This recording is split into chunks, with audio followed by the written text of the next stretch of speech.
Yes.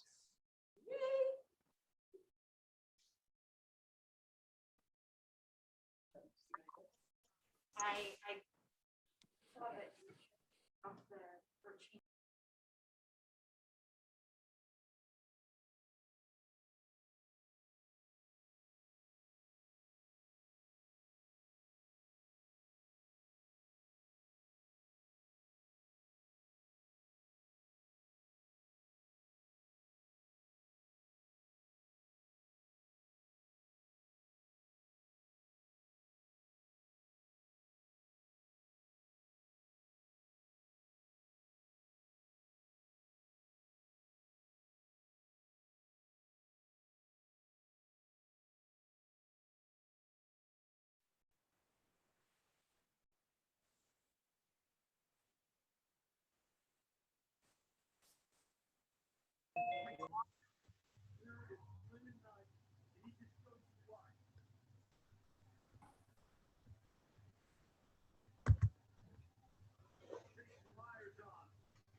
Progress.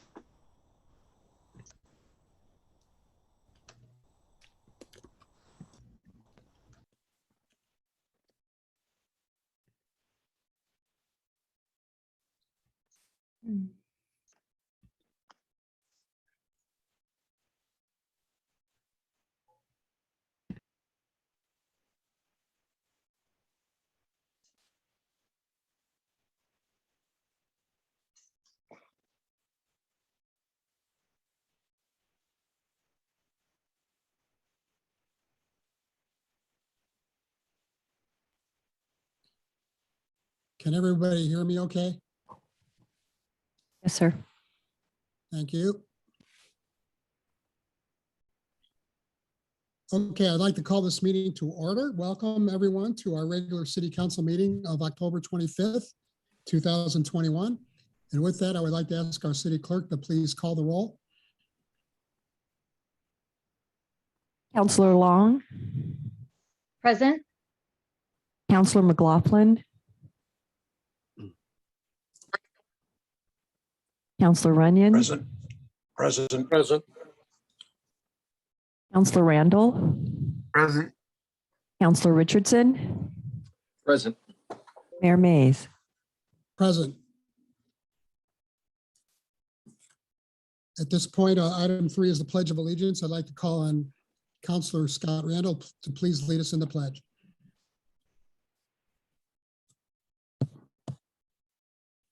I pledge allegiance to the flag of the United States of America and to the republic for which it stands, one nation, under God, indivisible, with liberty and justice for all.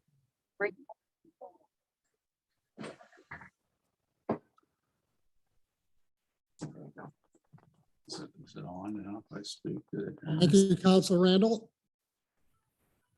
And now we have approval of the agenda. Do I hear a motion to approve the agenda? I'll move to approve the Mayor agenda. Mays. And I'll go ahead and second. This is McLaughlin. Okay, it's been moved by Counselor Long and seconded by Counselor McLaughlin to approve the agenda. Is there any discussion? All those in favor of the motion, please say aye or raise your hand. Aye. Aye, McLaughlin. Aye. Motion passes unanimously. Item 5 is audience participation. During this portion of the meeting, anyone may speak on any subject which does not later appear on the agenda. The strategic investment plan agreement between the city, county, and Google appears later on the agenda, item 10B. Up to 5 minutes per person will be allowed. If a response by the city is requested, the speaker will be referred to the city manager for further action. The issue may appear on a future meeting agenda for city council consideration. Is there anyone in the audience that would like to address the city council on any subject which is not on the agenda? Anybody? Hi, this is Sheila Dooley. I just raised my hand.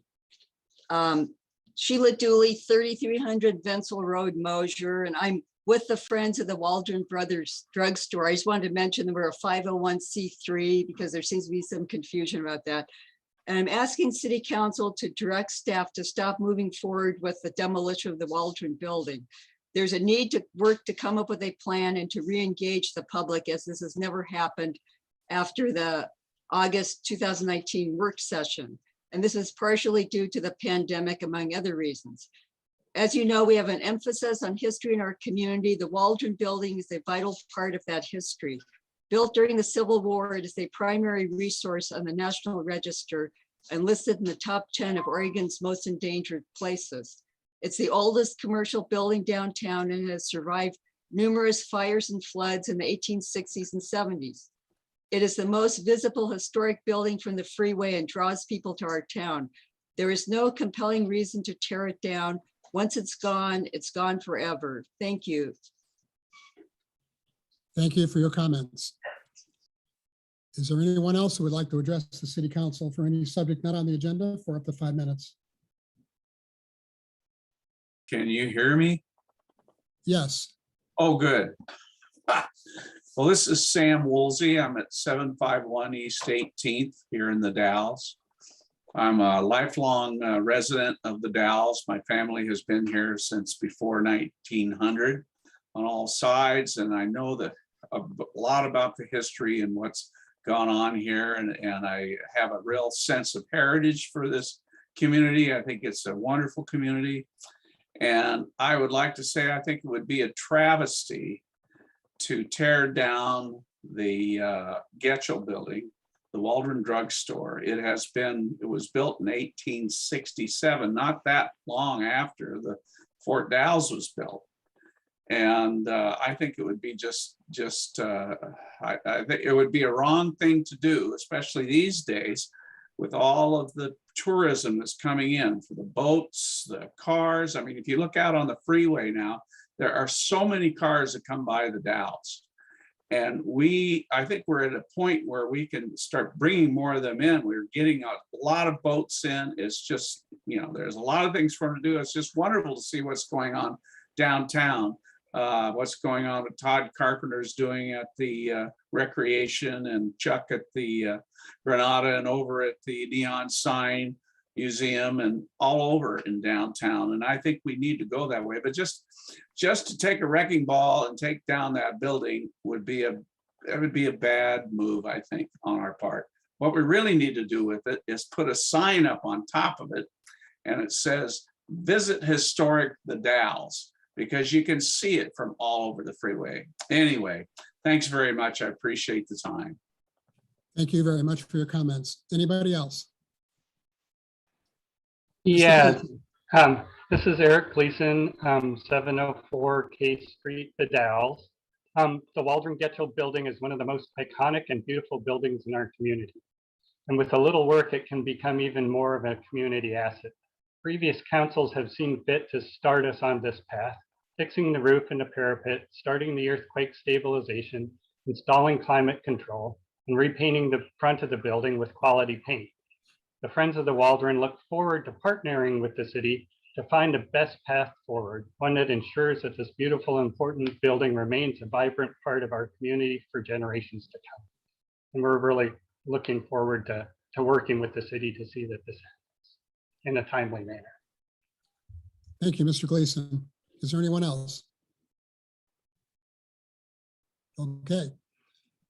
Thank you for your comments. Last call for comments.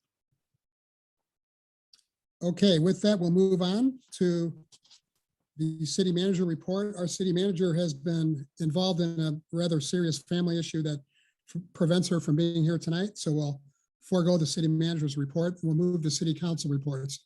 I see my first picture is Mr. Runyon. Councilor Runyon, do you have a report? You're muted, Rod. I'm going to say, I do have a report, but we actually have the interim city manager here with us. Maybe he has something to add first. Okay. Mr. Hunter, do you have anything you'd like to say? I have no report. Thank you, Rod. What can I do? You know, I just tried to follow the script. Oh, there isn't a script. That's right. Let's see here. I was able to attend about the first half hour of the recent urban renewal meeting before going into a second meeting here at City Hall regarding the Veterans Parade that'll come up on November 11th day of the 11th month at 11 a.m. Applications are available at the City of the Dalles Chamber of Commerce. So we encourage all businesses and citizens to find a way to be involved in the Veterans Day Parade. So we'll be giving you more information on that as things progress. Several citizen meetings on subjects not on the agenda, and a number of letters, and that's been about it. Thank you. Thank you. Councilor Randall.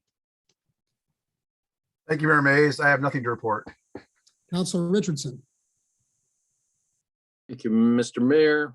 I've had a number of conversations with residents by phone, in person, and email with regard to a couple of things on the agenda. And so I'm not going to belabor that. I recently attended an urban renewal meeting that was very productive. We have about 10 years and about $10 million left in the urban renewal budget. We're working through the projects and really it's an opportunity to start looking at what has been done in the community. A number of successful projects have been done. I don't know if we've ever really just taken an appropriate time to think about them and sort of celebrate our successes, and then also look forward to things coming up and what we want to prioritize with that money downtown. Also attended a community outreach team or intergovernmental meeting recently. And I guess I have one question or comment with regard to tonight's audience participation, which is, I guess it might behoove us as a council at some point to take up the issue that they have suggested. And I'm not sure about the right, sort of the right format for that. I know it's a complicated issue, a building with a lot of history and also a lot of sort of complications. I would prefer some guidance or some thoughts, Mr. Mayor, on that, but perhaps it's either appropriate tonight or in a future agenda item for how to move forward with that. Well, since you asked me, I'll give my 2 cents, and then I would certainly invite any other member of the council to either correct me or support my point of view, and that is that certainly no decision has been made on the building. I think the city manager had made a recommendation, and my understanding is one or more council members asked that it be put off. And with her recent absence from the city, from her position over the next 2 or 3 weeks, I would think it certainly would be a subject that could certainly wait until early 2022, if even then.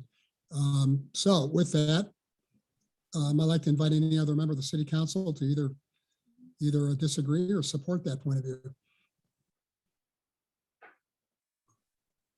Mr. Mayor. Yeah, Council Long. Yes, And then Council Randall. okay. Yes, I do support that as well. I had asked for us to wait on that, and then I saw city manager's email this afternoon expressing that, and I think that's appropriate. A lot of things have changed, and it's different council members now than when we first discussed that possibility. Plus, I know some personal conversations that I have with Julie when I'm one, and of course, she's not here to speak for her end of it, but that we were planning to take some steps that I know did not occur. So, and I think there's been, I haven't given my report yet, but I also had quite a bit of contact from the community asking for us just to take a pause and reassess the situation. Thank you. Council Randall. Yes, thank you, Mr. Mayor. I was just going to say the same thing. I think that the city manager indicated that any plans for demolition have been put on hold. So if nothing else, we have some time to think about it some more. Thank you. Thank you. And I would also interject here that any further discussion about the future of that building will certainly be made at a public meeting. Anybody else? Okay. Thank you, Councilor Richardson, for opening the door for that discussion. Is there anything else you'd like to report on? No, Mr. Mayor, thank you. Thank you. Councilor Long. And thank you, Mr. Mayor. So as I just mentioned, I've had quite a few calls and emails with constituents about the Gitchell building, and all of those contacts happen to be in favor of pausing on this before we move forward. I also had additional calls and emails with constituents regarding the Google SIP agreement and the water agreements. And I attended the urban renewal meeting last Tuesday. In addition to what Councilor Richardson said, in addition to discussing what has been done and where we're at on our current plan, we also discussed the possibility of looking at whether or not we need to add anything else to the urban renewal plan, because people may not understand this, but it has to be in the plan in order to spend urban renewal money on it. So this is a good time just to take a quick look and just reassess that, because as Councilor Richardson mentioned, we are going to be coming to the end of that soon. And I attended the traffic safety meeting last Wednesday, as well as the League of Oregon Cities annual conference last Friday. And I attended the annual business meeting for the League of Oregon Cities and represented the city of the Dalles. And I had input from the mayor and several other councilors. And so representing the city, I voted both for the new slate of officers and for all 5 of the League of Oregon City constitutional amendments, which I do believe will be in the best interest of us as a city. And that is my report. Thank you, Councilor Long. Councilor McLaughlin. Well, thank you, Mayor Mays. Since you added your 2 cents, I'll add my 3 cents. I agree with and support your thinking on the Getchell Walden drug, and to postpone and look at that in the future in a timely manner. So I have been attending all of the assigned commissions, and let's see, I too have been getting numerous calls on all the current events and emails, and have been responsive when people have called in. So I will get back, like all the rest of councilors, when we have inquiry. So that's my report for this week. Thank you, Councilor McLaughlin. As far as the mayor's report, I have nothing further to add other than what everybody else has already reported on, the calls and emails that I've been getting about the variety of subjects that are facing the city at this particular time. So with that, we'll move on to item 8, which is the consent agenda. we have only one item on the consent agenda, and that is to approve the minutes of the October 11th regular city council meeting. Do I hear a motion to approve the consent agenda and the minutes of October 11th? Mayor Mays, I'll go ahead and make a motion to approve the consent agenda. I'll second that motion. It's been moved by Counselor McLaughlin and seconded by Counselor Randall to approve the consent agenda. Is there any discussion? Okay, all those in favor of the motion, please say aye or raise your hand. Aye. Aye. McLaughlin, aye. Motion passes unanimously. Thank you all very much. Item 9 is a resolution adopting a supplemental budget. And I assume that we are going to be turning it over to our Finance Director, Ms. Angie Wilson. Is that correct? Yes. I believe that we have a public hearing scheduled for this. So now is the time for the public hearing regarding the approval of the supplemental budget. This is a legislative hearing to hear testimony and receive testimony regarding the proposed supplemental budget. The first thing I'm going to do is open the public hearing, and then I'm going to ask for a staff report. Following the staff report, I will ask for testimony from anybody in the audience. And at the conclusion of the testimony, the public hearing will be closed, and the matter will then be turned over to the City Council for deliberation and a decision. So with that, I'm opening the public hearing. And I would not like to ask Ms. Wilson for a staff report. Ms. Wilson. Good evening, Honorable Mayor, members of council. You have before you my agenda staff report for resolution number 21-22, adopting a supplemental budget for the fiscal year 2021-22. As you're aware, supplemental budgets add funds to the existing budget.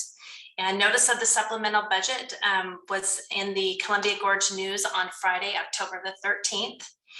Resolution number 2122 is a supplemental budget for various public work funds. The first one is for the city street fund. We have realized an additional $266,893 in the beginning fund balance, with the ask of $20,000 to be allocated to the additional street maintenance projects, $7,500 to be allocated to the 9th Street House, and $209,393 for pavement preservation program, and $30,000 for land acquisition. The city's transportation system reserve fund has realized an additional $610,373 in the beginning fund balance, with a proposed allocation for the West 15th Street reconstruction project. The city water fund has realized an additional $423,494 in the beginning fund balance, with $6,200 to be allocated to the Wicks Well rehab project, and $417,294 to be transferred to the Capital Reserve Fund for the Dog River Pipeline project. The City Water Capital Reserve Fund has realized an additional revenue in their beginning fund balance of $284,452, and additional revenue from the interfund transfer from the City Water Fund of $417,294. And this ask is to be allocated to the Dog River Pipeline project. The city's wastewater fund has realized an additional $234,268 in their beginning fund balance, with proposed allocations of $30,000 to the wastewater treatment plant maintenance parts and $75,000 for the air piping replacement, with an additional $129,268 for the West 9th Street sewer line.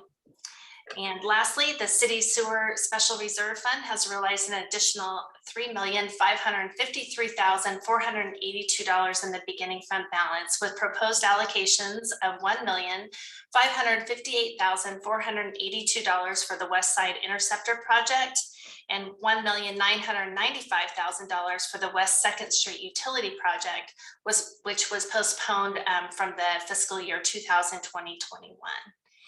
And does anybody have any questions? We do have our Public Works Director, Dave Anderson, here this evening.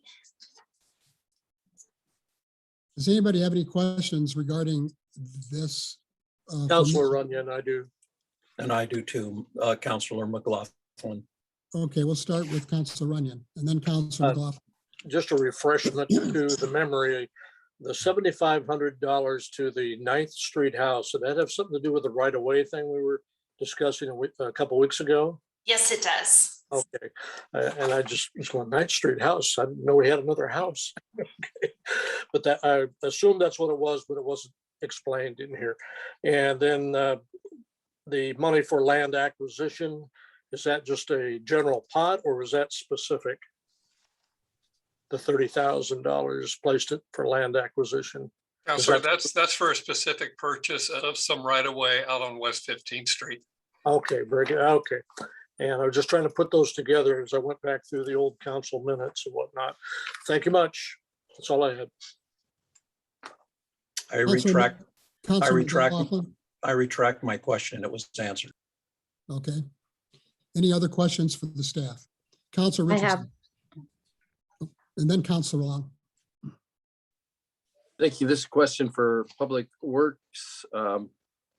With regard to the funds added to the Dog River Pipeline project, does that move that forward, speed it up, or otherwise get us there faster? Or are the funds applied for some other reason, like it's more expensive than we thought? More expensive than we thought. Onward. But it won't slow it down, will it? No, we're moving these monies over to keep us moving forward. And we'll actually be reaching out to the state of Oregon and asking for some additional funding from them as well. Councilor Long? Yes, so I just wanted to ask Finance Director Wilson, I had some questions from the public asking me to explain why we have extra incoming and income. And so I just was wondering if you go ahead and explain that to everyone before we go into the comments. So, for some of the line, for some of these funds, some of these projects did not get completed in the 2020-21 fiscal year. So that money additionally rolled over to the ending fund balance, which moved up to our beginning fund balance for the fiscal year. So when we're creating our budget during the year, we're typically creating that in between January and March. And so we always have, great ideas of what might happen in those last 6 months. But again, it's just an estimate of what might happen. So, our revenues may have came in higher or our expenditures may have came in lower, which increases our beginning fund balance, which allows us to do the supplemental budget and be able to use that for our projects within the various funds of the Public Works Department. Thank you for explaining that to the public. Thank you. Any other questions? Okay, with that, we'll move to public participation. We'd like to take testimony at this time, either in favor or opposed to the resolution. Is there anyone in the public that would like to testify on this supplemental budget? Anybody?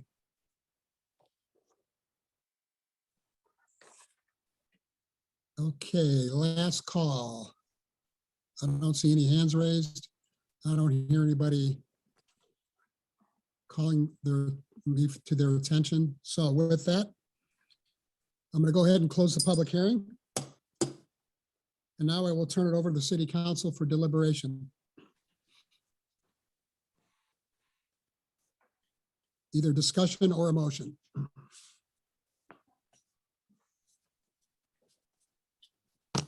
Mayor Mays, Mr. Mayor. Go ahead, Mr. go ahead, Councilor Councilor Long. McLaughlin. You go ahead. You. Okay. All right, I'll go Oh, ahead and make gosh. the motion. You can Okay. second. All right, Okay. here we go. I'll move to adopt resolution number 21022, adopting a supplemental budget for fiscal year 2021, 2022, making appropriations and authorizing expenditures within various funds of the Dalles adopted budget. And I'll second that. Thank you. It's been moved by Councilor McLaughlin and seconded by Councilor Long to approve the resolution adopting a supplemental budget. Is there any more discussion? All those in favor of the motion, please say aye or raise your hand. McLaughlin, aye. Richardson, aye. Okay, it passes unanimously. Thank you all very much. Thank you. Next on the agenda, item 10A, resolution adjusting the minimum employment level requirement for Powder Pure. I'd like to turn it over to the Enterprise Zone Staff Liaison, and that would be Mr. Matthew Klebs, Wasco County Assistant County Administrative Officer, I believe is your title. Is that? Administrative Services Director. Thank you. Thank you, Mayor Mays. Good evening, City Council. Included in your packet this evening is a memo that I presented to the County Commission last week, summarizing recent legislation that was passed and took effect this year on September 25th in response to impacts from the COVID-19 pandemic, specifically on businesses that have enterprise zone agreements. In essence, this legislation provides enterprise zone sponsors, which the City of the Dalles and Wasco County are the sponsors that cover the agreement we'll be discussing this evening.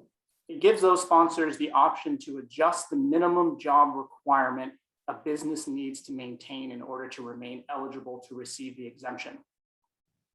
Powder Pure is a business located down in the port area and has such an enterprise zone agreement, and relatively recently completed an expansion of both their building and their production line. This expansion is covered by what we call an extended enterprise zone agreement, which is up to a 5-year agreement and was originally approved by both the city and county. The first year of this abatement was in 2019, and with the completion of their investment, there was an employment increase from roughly 78 employees to 104. Each year that an abatement, the business receives an abatement, they have to submit an annual reporting claim, which includes a variety of different pieces of data, including the number of jobs, wages and compensation numbers, as well as a property schedule for the county assessor. As detailed in the memo included in your packet, Powder Pure's 2021 report or annual report stated an employment level of 67, which is below the agreed upon minimum of 86. Under the extended enterprise zone guidelines, a business has to increase their employment by at least 1 employee or 10% of their existing employment. Given the impacts of COVID-19 and the recent legislation that was passed, we prepared a resolution for consideration by you this evening. This was passed by the County Commission, like I said, last week. And this resolution essentially adjusts Powder Pure's minimum job requirement to 50 for the 2021 year only. The legislation does allow a sponsor or sponsors to pass a resolution that would apply for next year, but that would have to be passed by June 30th of 2022. And it's my recommendation that we continue to work with Powder Pure, stay in communication with Powder Pure over the next several months, see how the impacts from COVID-19 continue or abate, knock on wood, fingers crossed, and see if that additional resolution would be needed. To apply to this year, the resolution has to be passed and submitted by November 9th, which is coming up quite quick. Now, we do have a representative from Powder Pure on the call this evening, William Parkey, and he has prepared a presentation that I think if Izetta has given him the power, he can share his screen and can give a little bit more detailed information into Powder Pure itself, what they do, how they do it, and how they've been impacted. Go ahead, Will.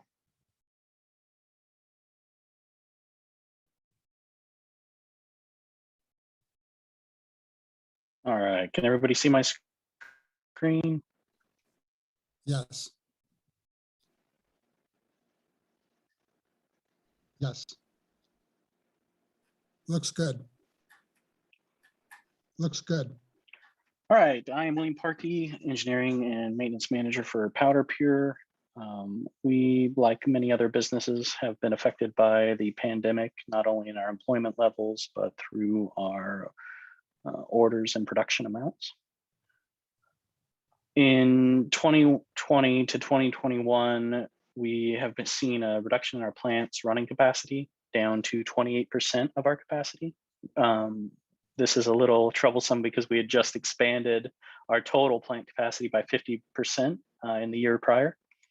Social distancing mandates and shift changeovers has made it where even that 28% capacity was reduced further by 250 production hours.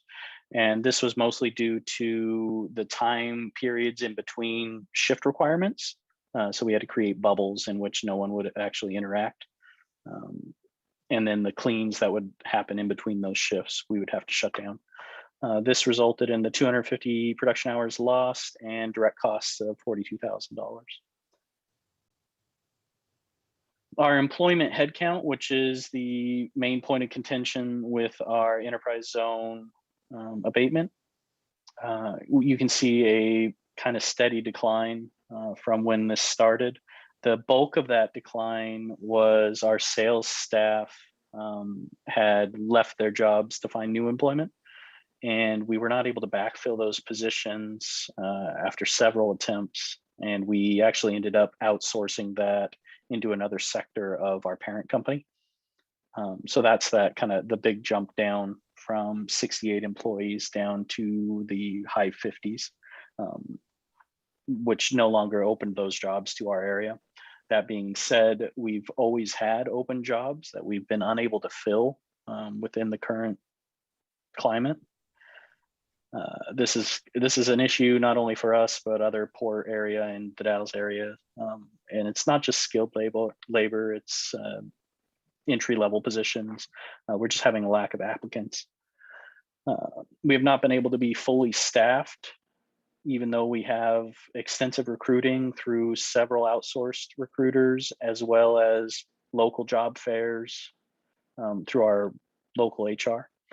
We've had a change in our sales amount, which has kind of coincided with our lack of labor. It's pushed out our processing lead times and makes it a little bit harder for us to respond to orders as quickly. So we've lost out on some revenue that way. We've actually had to suspend entirely our second shift due to lack of available labor. It was a 7-employee shift, and we only have 2 people to work on that shift. During the pandemic, even at the beginning of the pandemic, Powder Pure strived and was able to maintain no layoffs. In areas and times where we had no orders, we were able to support the staff through training projects and special projects around the plant to keep them busy. And kind of to reiterate that same problem that we're all having is there's just a lack of available labor force in the area.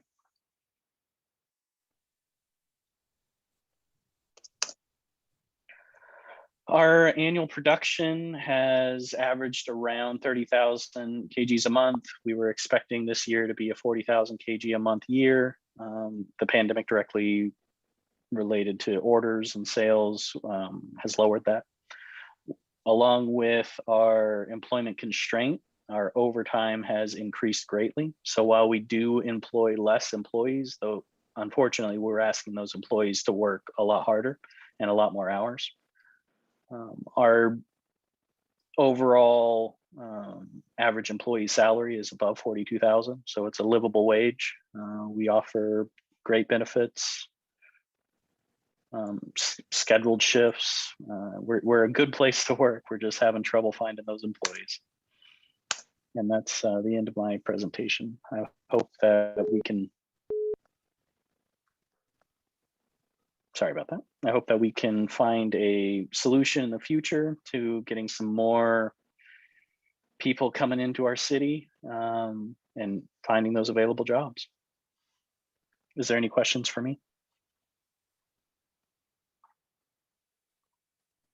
Will, if I may ask briefly, could you give a summary of what Powder Pure does for those who may not know?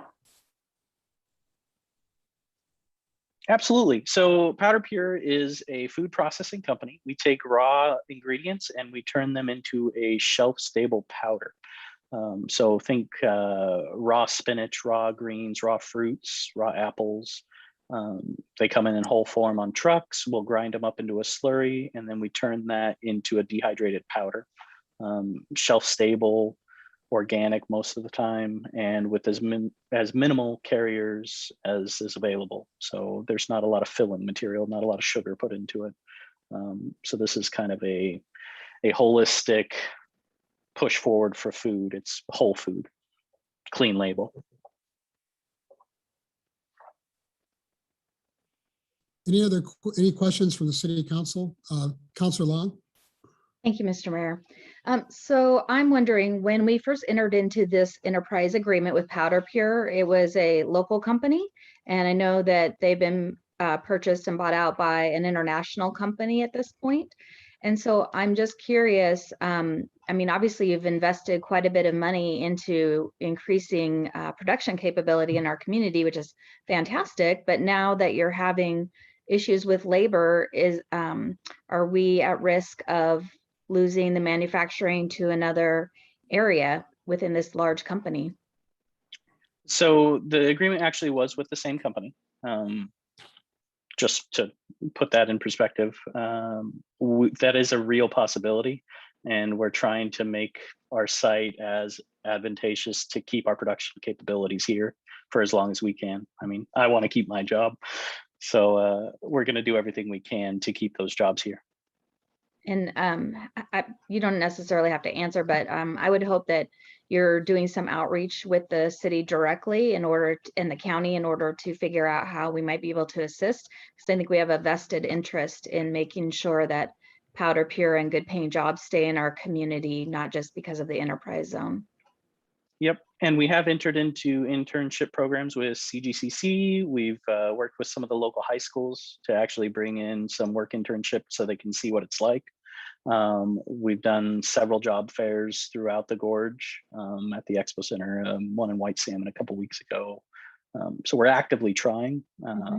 We've also worked with the port in the past to kind of outline what our areas of need are and try to develop some programs to build those needs or get those people trained, whether that's through a training program at CGCC. Okay, thank you. Any other questions from the city council? I have one regarding your employee shortage. It sounds like you've done everything you can do to attract a quality workforce. You don't sound optimistic on it changing anytime soon. I mean, I don't want to be a... No, it's a real struggle. And if it was a struggle for us alone, I would understand. But through all my colleagues, we're seeing this across the board. And honestly, no one has a reason that really makes sense as to why this shortage exists. You can't blame it on the unemployment. You can't blame it on any one thing through the pandemic even. It just seems that the applicants aren't coming through. To the reason for that, I don't know. Is it short term? I hope so. But even the experts can't give us a reason or a timeline and when this is going to be gone. I mean, we were seeing record number unemployment rates being low before this, and yeah, it's a complete 180.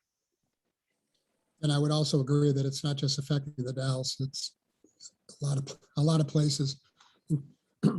Okay, last call for any comments or questions. Councilor Richardson. Thank you. This question is for Enterprise Zone Manager Klebs. Matthew, do you feel like Powder Pure has made a good faith effort from what you've seen to be in compliance thus far? Absolutely. Thank you. They've been very communicative. Will Parkey and his team have been responsive and working quickly and in informing us and with that through that reporting claim for the drop in employment, and then keeping an eye on this legislation as it worked through its process and went into effect.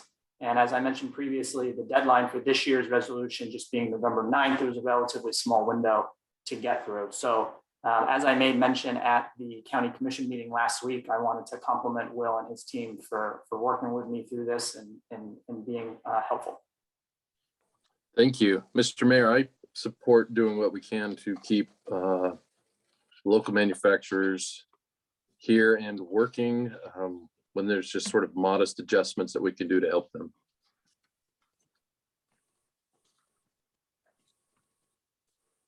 Thank you, Councilor. Any other questions or comments? Mr. Mayor? Councilor Randall. Yeah, I just have a procedural question. If we propose this resolution, do we need to specify in the resolution the number of employees as 50?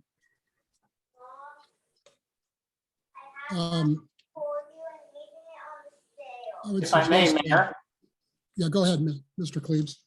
section 1 at the tail end of the resolution states it shall be no less than 50 employees.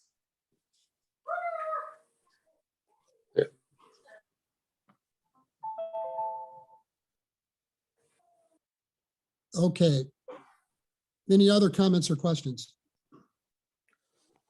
Okay, I'm looking for a motion.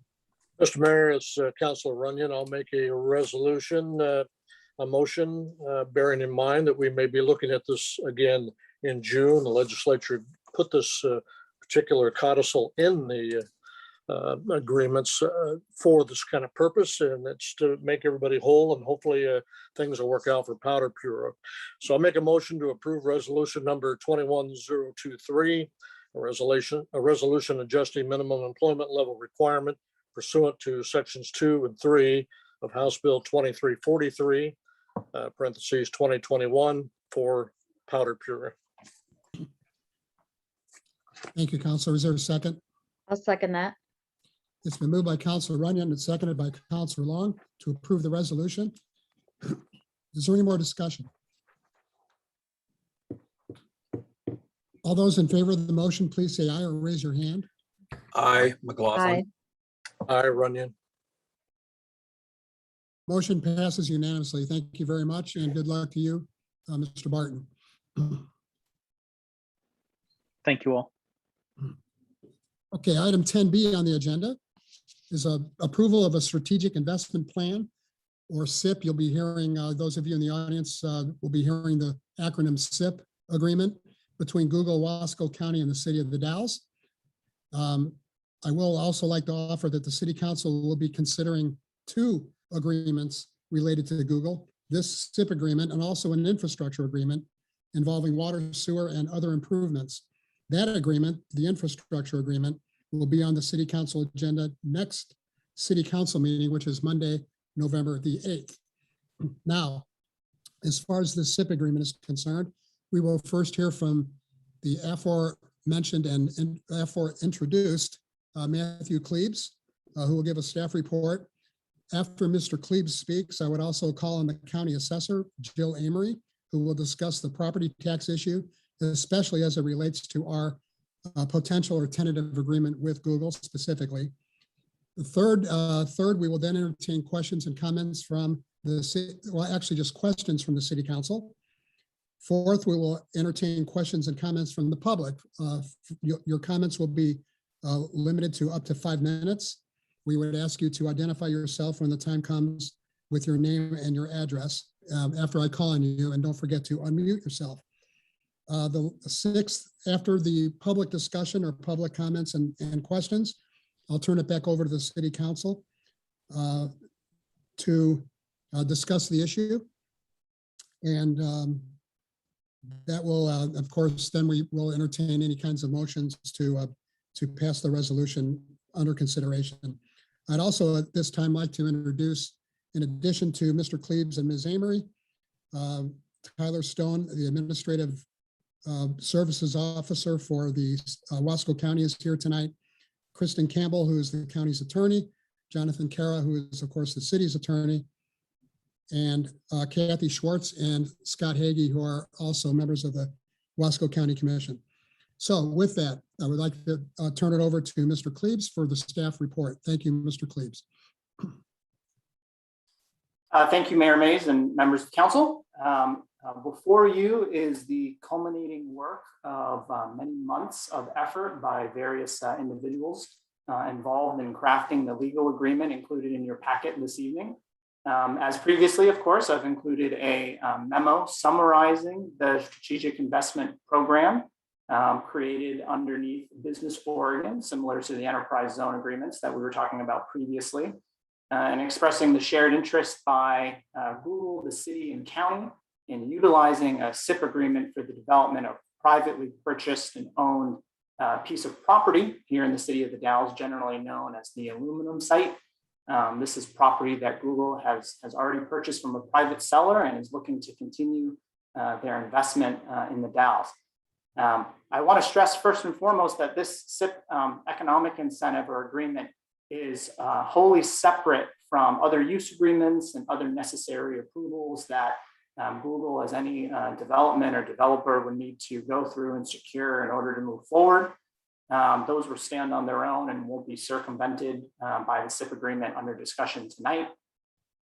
Also included in the memo is a summary of the several previous public meetings and hearings that we've had throughout the year. We had 4 meetings, I believe, earlier this year in February and March, and there's been various conversation going on, answering community questions and whatnot.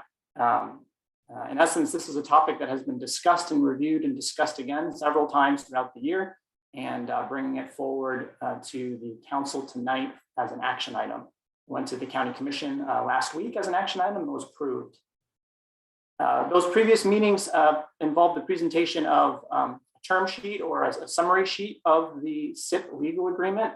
And much of the work over the past few months was in taking those bullet point provisions that we had crafted originally at those public meetings and translating them into a 25-page legal document that's been included in your packet, as I said.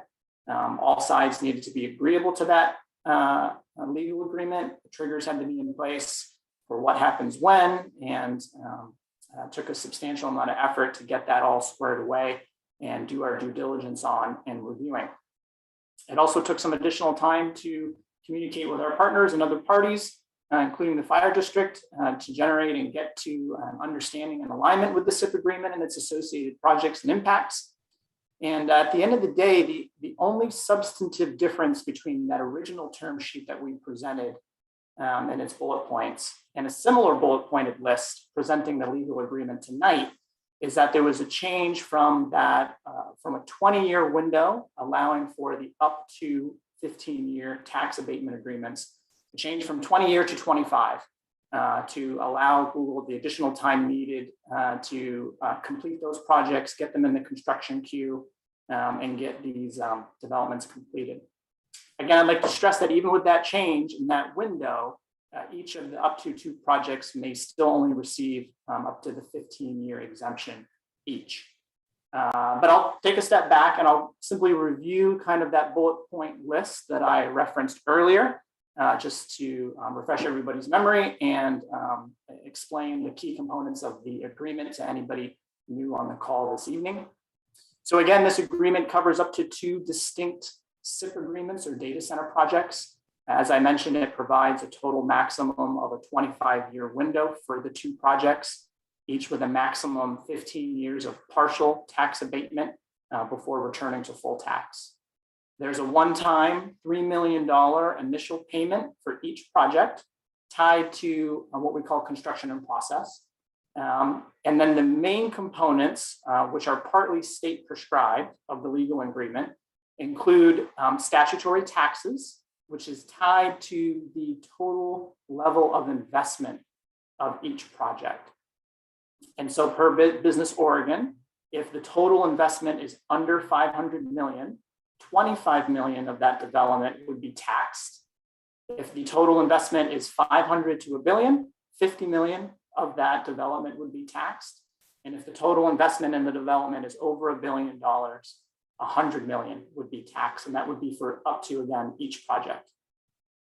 There's a state prescribed community service fee, which is also a payment utilizing a formula, which in essence is 25% of the tax savings capped at 2.5 million.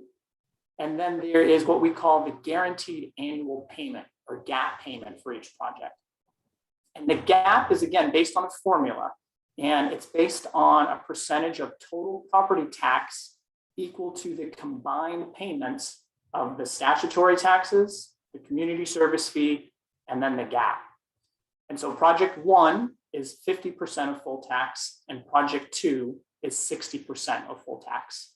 And I'll draw your attention to Exhibit A in the legal agreement, where we have put an illustration or an example of what that calculation would look like, how we get to the gap payment. And again, I must stress though that it's for illustrative purposes only. Those are not real numbers. Please don't use them in your budget processes or anything like that. It's just an example of how that formula could play out.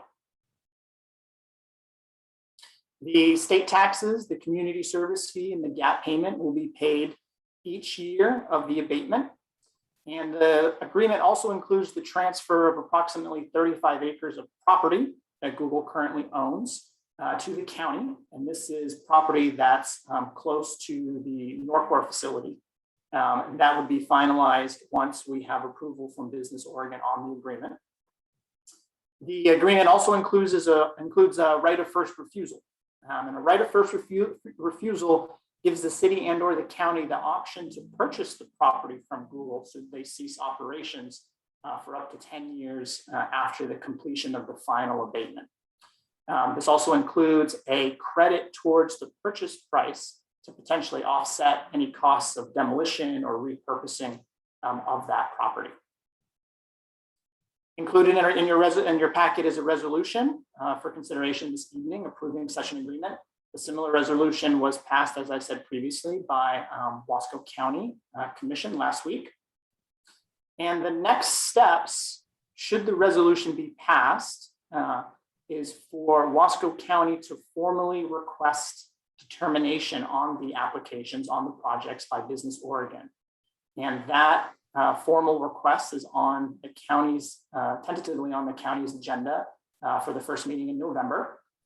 And then Google will then submit applications to Business Oregon, who has approximately 21 days to have an initial hearing on those applications and determine if they are eligible enough. Excuse me.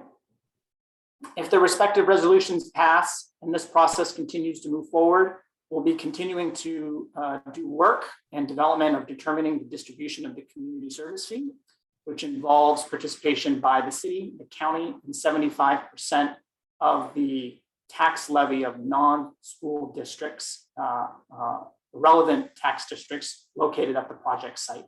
So those are the parties that would be involved in determining the distribution of the community service fee. And I say 75% of the tax levy, it's the tax 75% of the total tax authority. Jill may be able to speak to it better than I can actually. But it is not 75% of the total number of districts we have. It is the tax levy itself. We can locally determine the distribution of the community service fee if we are able to reach agreement within 90 days of Business Oregon determining the eligibility of the project. If we don't reach an agreement, Business Oregon has the authority to decide for us. And so that's a process that we'll be moving forward right along with these applications. It is the recommendation of the negotiation team that the community service fee be proportionally distributed to the relevant taxing districts that I mentioned earlier, but that's an ongoing community conversation that we will have. And finally, once a positive determination is received by Business Oregon, we'll continue to work with Google to finalize the transfer of the 35 acres that I mentioned previously. And with that, I'd be happy to answer any questions that you may have or add any more detail that you may need. Thank you very much.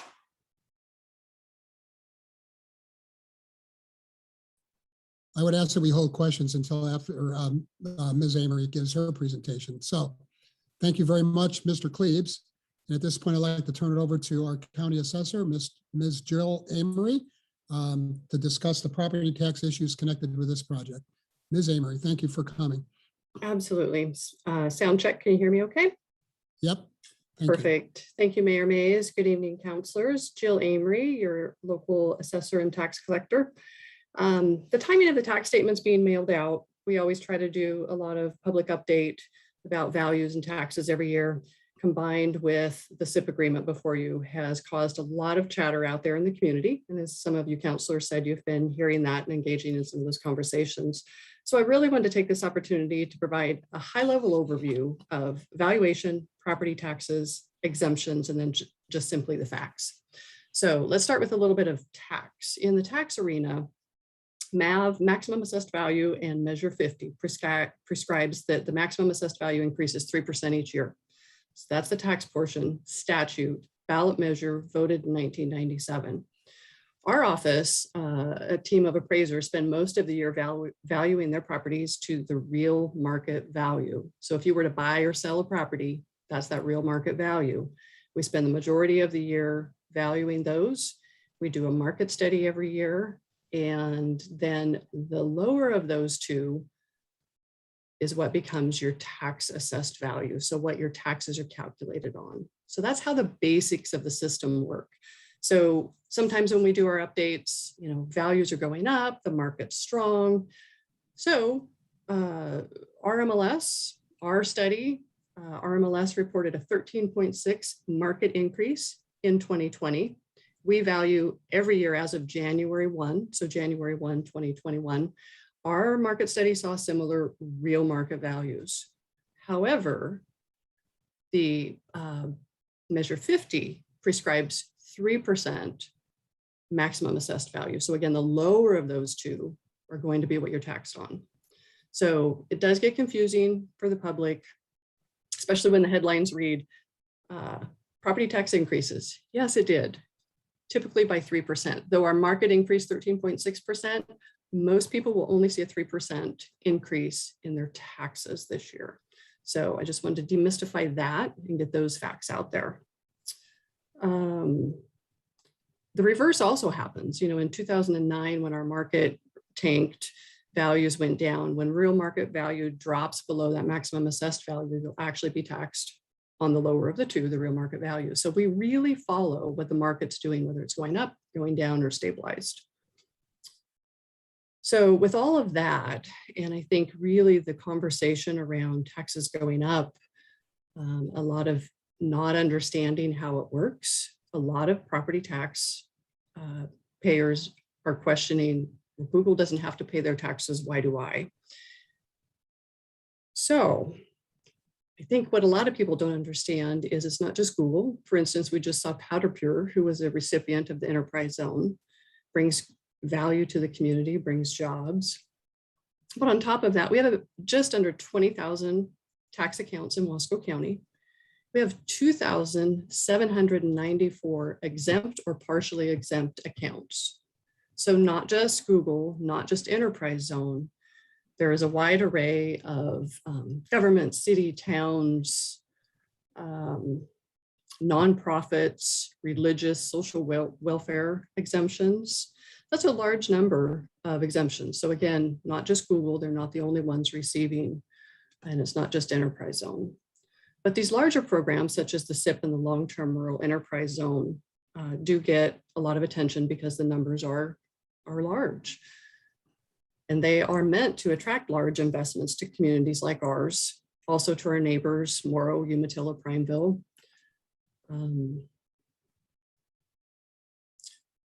difference between the agreement before you with the SIP, as Matthew just explained, it brings revenue each year to the districts in the community, much different than the enterprise zone. Whereas there's been some articles and some discussion about we're nearing the first end to the first abatement, 22-23, the first Google facility will become fully taxable. So we've had to wait 15 years. This SIP agreement is different. We'll see those funds every year. I think one of the other things that people don't know is we do a top 10 taxpayer every year. It's a report that a lot of entities are interested in. Again, this year, Google is number 7 on that list. So they already, with 3 enterprise zone agreements, are the 7th highest taxpayer in the county. And so add to that what they'll be paying in tax, community service fee, granted not tax, the gap payment. They will be the top taxpayer in the county. 1 agreement, pretty hefty, 2 agreements, they will be 2 to 3 times the revenue stream of the top taxpayer. So it's not insignificant, the agreement that we're talking about. It's not, as people like to say, a free ride. There is going to be a significant amount of money, of revenue flowing into the community. And when you look at, I think it was Councilor Richardson asked in one of the public meetings, how does this agreement compare to the other SIP agreements? So Matthew and I went about looking at some of the other SIP agreements across the state. And we found about an average from the Business Oregon website of about 40% of tax. These agreements are at 50 and 60% of full tax. So it's pretty significant again. So those are numbers, facts, how it works. And I just wanted to add a little overview to that in case some of those things were, roaming around in your mind and you were questioning. So I'm happy to answer any questions if you have any follow-up to that. But I appreciate your time in letting me clear a few of those things up for you. Thank you, Ms. Amory. Okay, at this point, we'll turn it over to the City Council for questions. Does any member of the City Council have any questions of Mr. Cleaves or Ms. Amory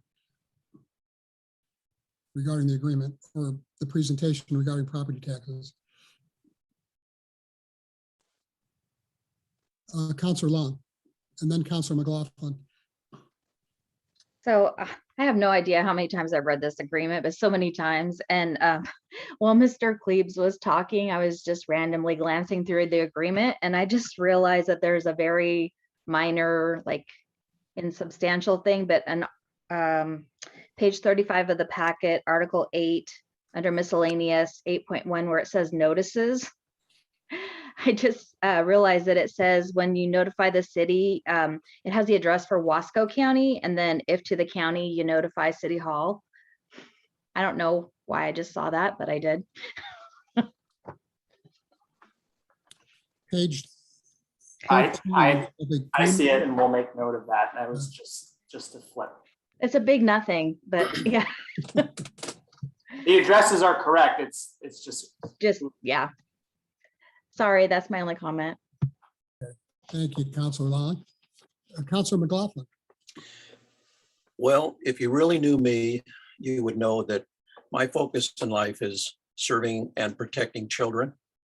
And I feel obligated from my position as when I was in the service of North Wasco Schools. I was the technology director, and I worked directly with Google over many projects. So taxing and taxation is one source of revenue that the community will see, but they don't see some of the things that happen behind the scenes. So while I was listening to your dissertation, by the way, they were excellent and very enlightening, I jotted down some things that I have personal knowledge of Google bringing to the Dalles. For example, the iStar program was a program for autistic kids in the school that lasted a week.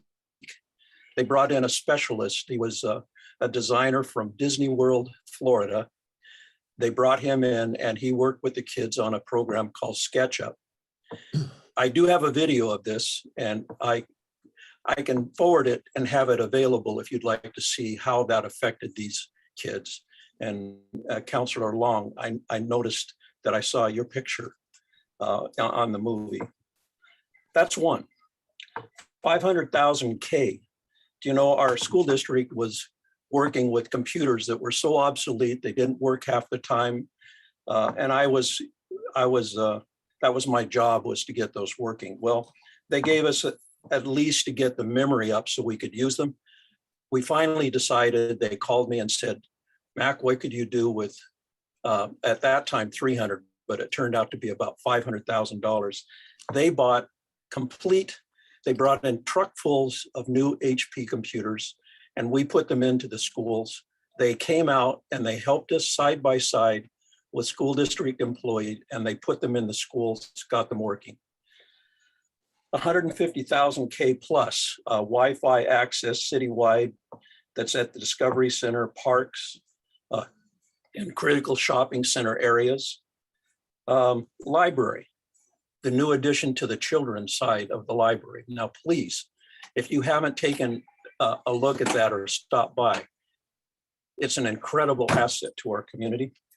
Mobile access to people that can't afford Wi-Fi in the community. They're a small unit. They're mobile, and they give people that, it's just incredible what they brought in just that one. The STEM school program, science, technology, engineering, and math programs that they sponsored competitions in our community. The maker movement, coming in and taking basic elements and turning them into a profit and teaching young people how to develop skills, entrepreneurship. All right. And last is the quality and caliber of people that Google has brought into our community. These people have become friends. They serve our community. And I, for one, am thankful that they are here. I hear about fair share, paying fair share, but I don't see a lot of people stepping up in community service and going on those Saturdays, but I do see Google people out there.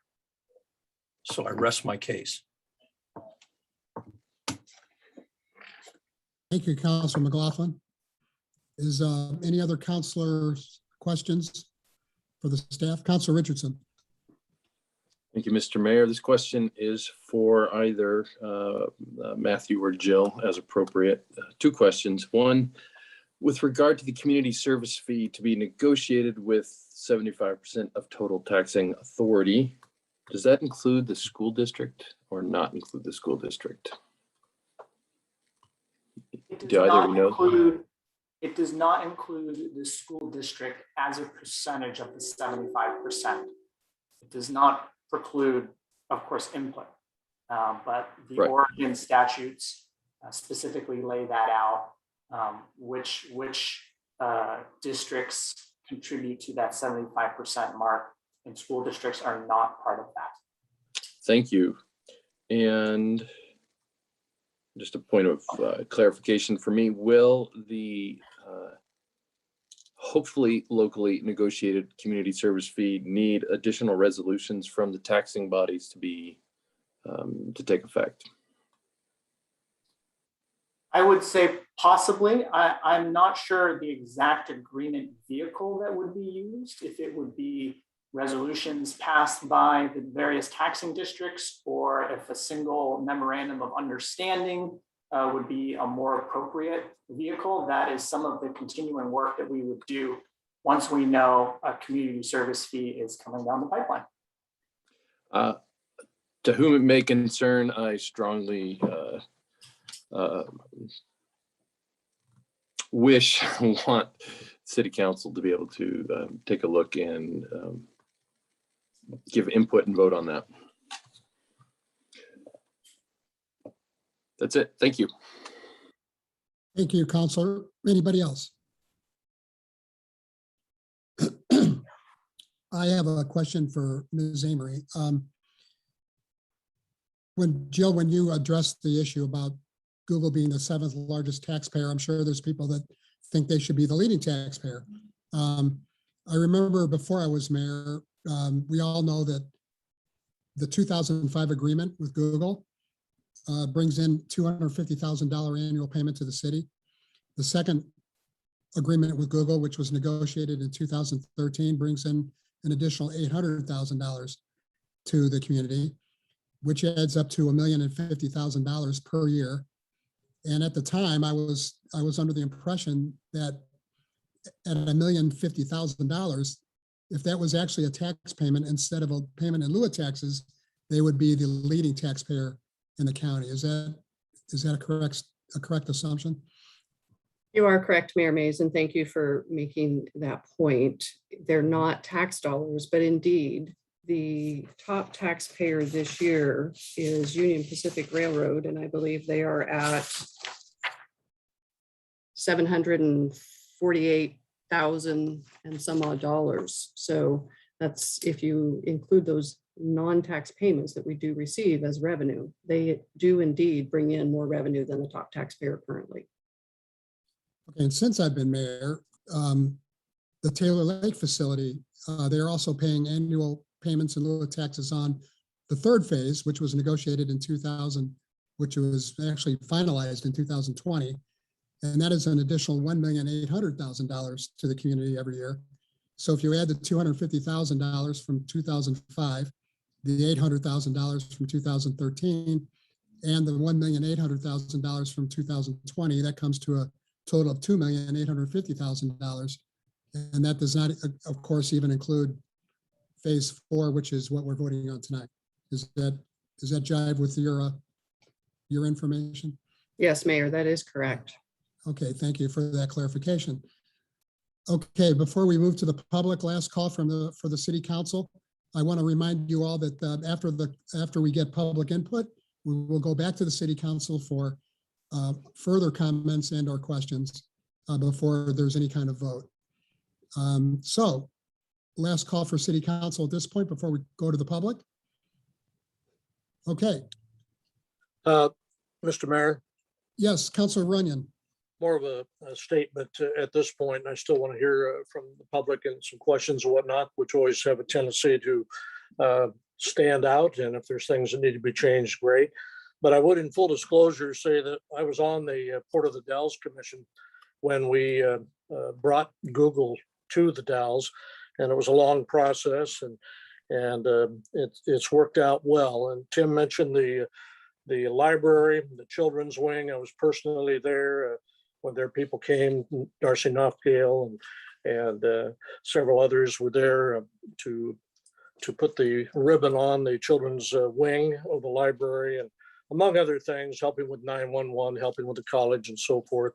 And I was on the county commission when we brought in the second enterprise zone, 2013, and then I've been here on the council as 2020s went into effect. And what I have said back when I was a county commissioner, and I've said it as a counselor, I was not in favor of doing an enterprise zone contract again. What I was in favor of was the strategic investment plan, which counties to our east have used very successfully, Sherman County most notably, in their windmill projects and so forth, because the biggest complaint all over the years, even though really the majority do not understand is the tax implications as clearly as Jill Amory expressed them here tonight as our county tax assessor. The big thing with the SIP is that all the tax districts are involved, and the school is an exception, but that's by state statute. But even so, the city and county over the years have found another way through the funds received to help out with the school district. One project that comes to mind with the high school was the painting and landscaping of the 10th Street side of the building to improve the looks of that a number of years ago. So they've helped in so many ways, among the ones that Tim mentioned and others. The other thing that I've been hearing in conversations over the last month or so regarding the agreement itself, wondering, how we can be able to do this, how a local negotiating team can do this. Well, we're not in it alone. As Matthew Cleaves, the administrator, pointed out, or I should say director for the agreement, pointed out, the state of Oregon is clearly involved. The agreement would not even exist without the state of Oregon's input and the legislative input that went with that. And the culmination is that Business Oregon, an arm of the state of Oregon, is deeply involved in the approval of any agreement that we come up with or any other community comes up with. So just bearing those things in mind, going to a SIP agreement is a great benefit. We'll see a lot more of not only the additional city and county fees that come in, but the additional direct taxes that will be paid to each of our, I think, what is there, 9 or 12 districts within the area now. They will all have a direct benefit, and I think that's been well publicized. I appreciate the 2 local newspapers online that have talked about that, as well as the radio stations that have reported on it. And I hope some of that made some sense, but Google has been a good neighbor, in my opinion, so far, and we'll see how the rest of this process goes. But the framework, the SIP agreement framework, is a proven strategy in the state of Oregon, and it has some real bonuses for the communities where it's employed. Thank you. Thank you, Councilor Runyon. I have a copy of my tax bill right here in front of me, and you were right. There are 12 taxing bodies, including the city. Right. Yeah. Okay. Last call for city council questions. Okay. We'd love to hear from members of the public right now. If anybody would like to address the city council for up to 5 minutes or ask a question, Now's the time to either raise your hand or speak up. Mayor Mays, this is Kurt Conger. I have a question for Jill Amory. Yeah, Mr. Conger, could you give your address, please? Yeah, 2559 East 12th Street, the Dalles, Oregon. Thank you. My question is, how much tax did the prior owner of the aluminum smelter site pay on that property? A great question, Kurt. Commissioner Hagee asked that question some time ago. Unfortunately, most of that data, it's so old, it was archived, and we have not had to retain much of it, and we have not been able to put our finger on exactly how much that was. I wish I could tell you, but retention is just not that long. How much tax does just open dirt pay for as industrial property? It varies widely. It depends where you're at. Yeah, no improvements. I expect that it's pretty low number.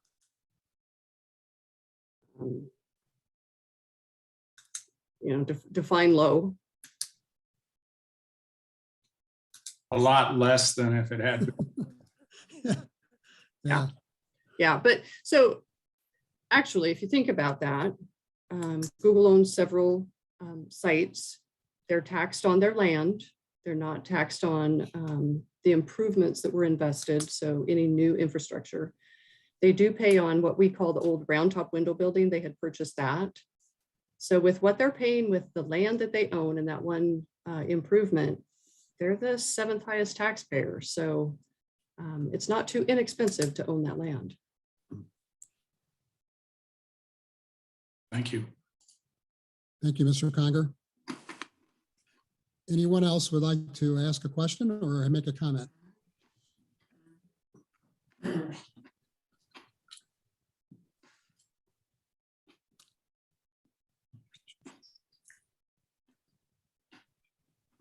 Mr. Mayor? Roger Nichols, yes. Thank you. Just a quick clarification. Roger 1617. Roger Nichols, 1617 Oregon Street. Is there a connection? What's the connection between the water agreement, all the money that Google's going to invest, and this? Are they operating on a parallel track or one sequential to the other? One is sequential to the other, but I would say they're closely related in that both of them have to be passed for the project to proceed. And as I said at the beginning, we expect to entertain the infrastructure agreement, which includes the water, sewer, and other infrastructure at our next city council meeting on Monday, November 8th. Thank you. Anybody else?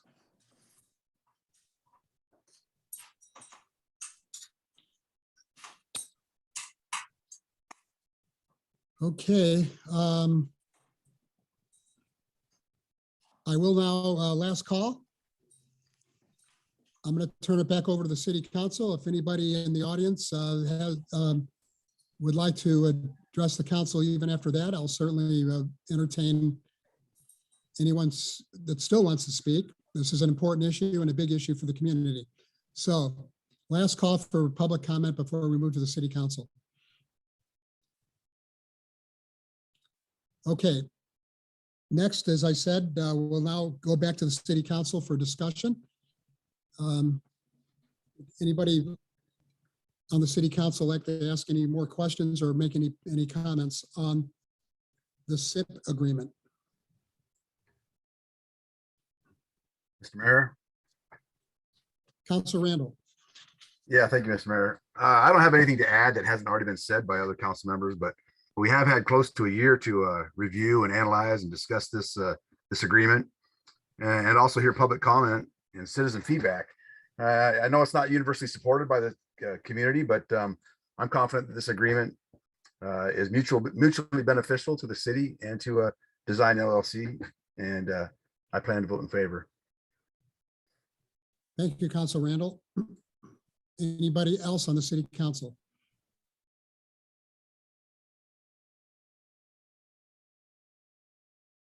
Okay, I'll take a crack, Mr. Mayor.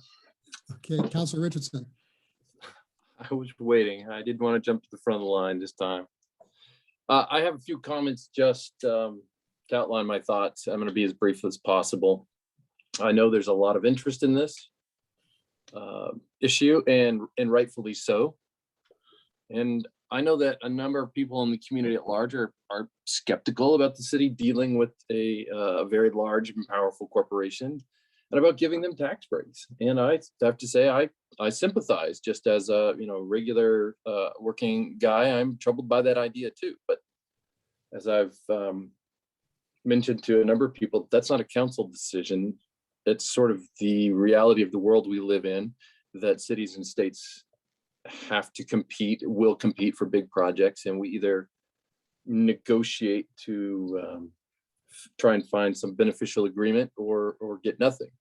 And Google can go many places. It doesn't have to build here or build more here. And additionally, it's a $100 million decision conservatively. The costs to us by an expanded Google presence are modest, and the gains are large. It's a win for us. In my opinion, it would be foolish not to take this win. So I welcome questions from our neighbors. I welcome vigorous debate. Some people might say, no, we should just walk away anyway. And I disagree, and that's fine. But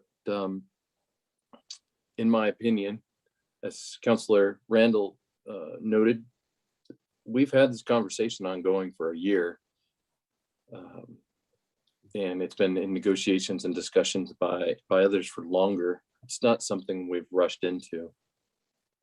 And I would say I like to congratulate our staff, our city staff, and both legal and financial staff for the work that did go into this. It represents a lot of hours and a lot of thinking. And I know that they have done their best, both in regard to water and dollars, to set up an agreement that is to our best interest and good benefit. So thank you, staff. And in my view, the big question as a community is not, do we approve this agreement or not, but rather what to do with the money over the next 20 or so years. We could be purposeful and imaginative with it and achieve some really meaningful results. And I'm going to do my darndest to be in that conversation. And I think that's really where we need to put our energies now. And I'm going to support this. I think it's a win for the Dalles. Thank you, Mr. Mayor. Thank you, Councilor Richardson. Any other comments?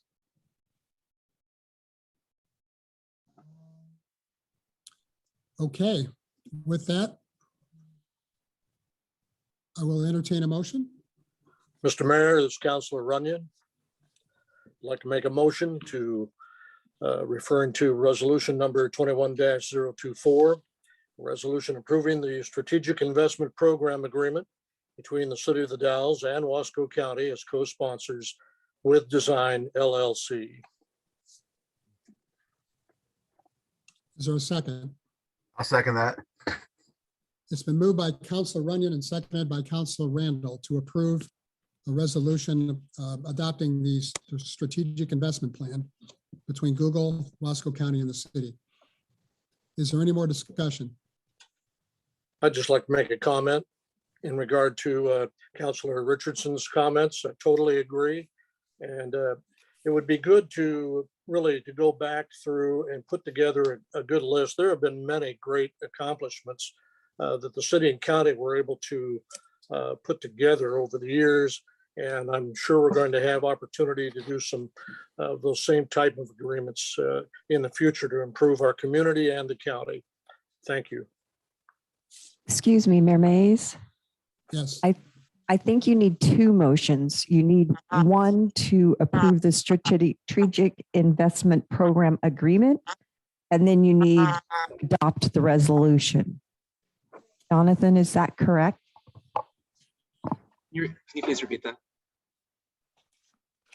Jonathan, you're muted. Thank you, Mayor Mays. I'm having issues hearing Isetta. Can she please repeat that? She asked if we need one motion or two, one to approve the agreement itself and one to approve the resolution. Let me take a look at the language of the resolution. One moment.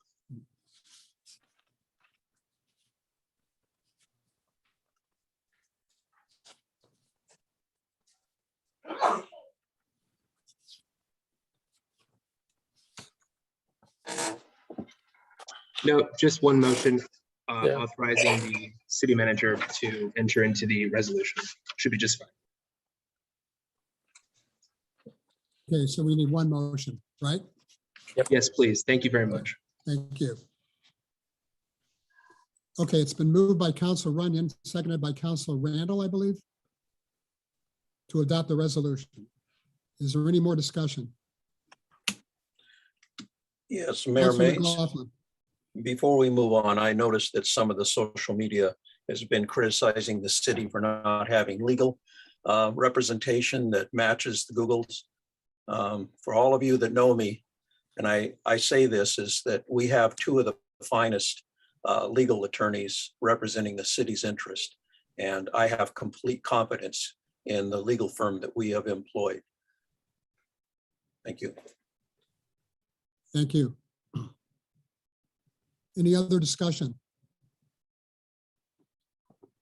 Okay. All those in favor of the motion, please say aye or raise your hand. Laughlin, aye. Richardson, aye. Okay, I believe that is a unanimous vote, 5-0. Thank you all very much. Thank you, Matthew and Jill, for being here tonight. I also like to express my appreciation to the County Commission. Kathy Schwartz and Scott Hagee are here. They, of course, approved this agreement last week. And so from here, there's still a lot of work to do. We have to, we'll be entertaining the water infrastructure, I should say, the infrastructure agreement at the next city council meeting on November 8th. Okay, with that, is there any other business to come before the city council?